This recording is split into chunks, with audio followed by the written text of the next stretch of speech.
जय हिंद तुम्हा सर्वांना. आता तेच प्रश्न की माझ्याकडे विषय खूप असतात, मग सुरुवात कुठून करू हेच मला कळत नाही आहे. सो आता कालच मी तुम्हाला माझं मत सांगितलं, तर तेच आहे. कुठे नेऊन ठेवलाय महाराष्ट्र माझा, कुठे नेऊन ठेवला देश माझा. नुसतं जात धर्म पंथ वर्ग हेच चालू आहे. अजून कधीपर्यंत हेच चालू आहे. जे लोक देशासाठी शहीद झालेत त्यांनी यासाठी आपल्या प्राणाची आहुती दिली काय पुढे जाऊन की हे जात धर्म करतील, कळत नाही मला. आणि लोकांना सगळं माहिती आहे, लोक सगळं बघतात, कोण आवाजच उठवत नाही. सगळे एकट्याच शिव्या घालणार की हे माग चाललंय, ते माग चाललंय, हे चालू आहे, ते चालू आहे. कधी आवाज उठवणार, कधी बोलणार. आणि महाराष्ट्राचं सांगतो, तुम्हाला सगळ्यांना माहीतच असणार, सांगायची गरज नाही आहे. आणि आत्ता तर पावसाळा अधिवेशन चालू आहे महाराष्ट्राचं, आणि तिथे आपले प्रतिनिधी काय प्रश्न मांडतात, काय बोलतात मी तर बघतो. तुम्ही बघताय की नाही काय माहित नाही. आणि काय माहित काय प्रश्न मांडतात. आणि तुम्हाला सांगू, आणि म्हणजे लोकशाहीचा चौथा पाया म्हणतात ना या जे म्हणजे आहेत आपले न्यूजवाले, त्यांना म्हणतात ना लोकशाहीचा चौथा स्तंभ आहे. अहो म्हणजे त्यांनी खऱ्या अर्थाने लोकांचे प्रश्न, लोकांना होणाऱ्या समस्या मांडल्या पाहिजे. तर त्यांचं वेगळंच असतं काहीतरी.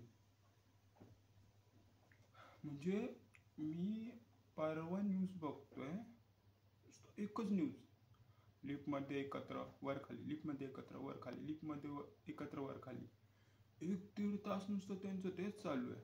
त्यांच्यामध्ये काय चर्चा झाली असेल का? अरे आम्हाला नाही इंटरेस्ट ऐकण्यामध्ये त्यांच्यात काय चर्चा झाली काय नाही. उद्या ते हे तुटले आणि हे एकत्र आले तरी आम्हाला काय गरज नाहीये. ज्या खऱ्या समस्या आहे ना या मांडणार नाही, तर मग कुठे हे लोक लोकशाहीचा चौथा स्तंभ झालेत. हे लोक फक्त हेच दाखवणार जिथून त्यांना TRP भेटेल आणि त्यांचे चॅनल चालेल. अहो याचा तापा इथे आला, त्याचा तापा घरातून निघाले, सोडा जाऊ द्या. तर त्या लोकांना तर कोण सिरियस घेत नाही. राहिला प्रश्न, आणि आजकालचे पालकांना एवढं सांगेन की 24 तासामधला अर्धा तास, 1 तास किंवा आपल्या मुलाबाळांसोबत म्हणजे स्पेंड करा. त्यांच्याशी बोला, त्यांना सांगा, त्यांच्यावर संस्कार घडवा महापुरुषांची, आपल्या देशातल्या, महाराष्ट्रांच्या. आपल्या देशाचा इतिहास त्यांना सांगा. माहिती आहे ना आजकाल कोणाचे छपरी लोकांचे संस्कार घेतात मुलं आपले, आणि नंतर दोष पण त्यालाच देणार. हो, तुम्ही तुमच्या मुलांबाळासोबत अर्धा तास घालवाल, त्यांना सांगाल सगळं आपल्या देशाचा इतिहास, आपला महाराष्ट्राचा इतिहास, महाराजांविषयी, डॉक्टर बाबासाहेब आंबेडकरांविषयी सांगा त्यांना कोण होते महापुरुष. तुम्ही नाहीतर मग असेच छपरी लोकांचे संस्कार घेऊन फिरवणार, गळ्यामध्ये रुमाल नाही आहे. जे करायचंय ते आपल्यालाच करायचंय. आपले वरचे काय कामाचे नाहीये, काय नाही करणार आहे. त्यांना काहीच नाही. त्यांना फक्त काय 5 वर्ष घालवायचे, पुढे परत 5 वर्षानंतर यायचं, हातपाय जोडायचे, असे हात असणार, नंतर परत निवडून आल्यानंतर मग असे हात होणार. असे म्हणजे असे, नाहीतर असा हात केल्यानंतर परत म्हणान की बाबा आपण कुठला सपोर्टर नाही जो आपल्या देशासाठी, जो आपल्या महाराष्ट्रासाठी खऱ्या अर्थाने जात धर्म सगळं बाजूला ठेवून काम करेल, विकास करेल, माझ्या महाराष्ट्रातले, माझ्या देशातले बेरोजगारी, शिक्षणाचे प्रश्न सॉल्व करेन, आरोग्याचे प्रश्न सॉल्व करेन तो. नाहीतर जात धर्म पंथ काय नाही. जे आता जात धर्म पंथ करतायत ना, पुढे येऊन ना लोक काय, हे बघा, अंधारानंतर उजेड येतोच आहे, भरतीनंतर होटी येतेच आहे. त्यामुळे आता चाललंय त्यांचं जात धर्म पंथ करणार, पण पुढे जाऊन ना लोकांपेक्षा जास्त त्यांचे घरचे त्यांना शिव्या घालतील की बाबा हे सगळं राज्य देश तुमच्या हातात होता तेव्हा तुम्ही काय केलं.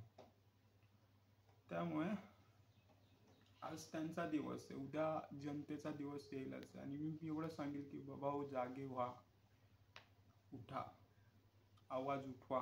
काय चालू आहे आजूबाजूला बघा, महाराष्ट्रात काय चालू आहे बघा, शिक्षणाचं माहेरघर काय होत चाललंय आणि त्यावर काय कारवाई करतायत की नाही सांगा. बघा, उठा, आवाज उठा, उठा, जागे व्हा. झोपले सगळे मुर्द्यासारखे. एका माणसाने काहीच होत नाही. हे असं असला ना एक माणूस मोडून टाकते. तेव्हा असे येतील ना सगळे, तेव्हा मग हे सगळ्या वरच्यांना ना कामं करावीच लागतील. त्यांना माहिती आहे कोण काय बोलत नाही, काय नाही, आपलं मस्त आहे, हाताखाली भरमसाठ भत्ता आहे, गाडी आहे, घर आहे, लाईट त्यांचा पैसा, सगळं काय नाही पडली हो त्यांचं. काय नाही, 1.5 2 लाख पगार आहेत त्यांना. मरण इथे सर्वसामान्य जनतेचं आहे. आणि ते सगळ्यात मोठा ना चुकी त्यांच्यापेक्षा जनतेची, सगळ्यात मोठी चुकी. आता म्हणजे जनता तो कसा आहे, तो आपले प्रश्न मांडणार की नाही, प्रश्न सॉल्व करणार की नाही, आपले जेवढे पण प्रश्न आहे ते सगळे बाजूला सोडून हा कुठल्या जातीचा आहे, हा कोणाचं नाव घेतोय, बस एवढंच आहे. आणि नंतर मग 5 वर्ष म्हणून काय. त्यामुळे सांगतो, जागे व्हा, आवाज उठवा आणि बोला. मुर्द्यासारखे जगू नका. आणि चला पुढे मांडू परत काहीतरी दुसऱ्या विषयावरती. मग चला, जय हिंद.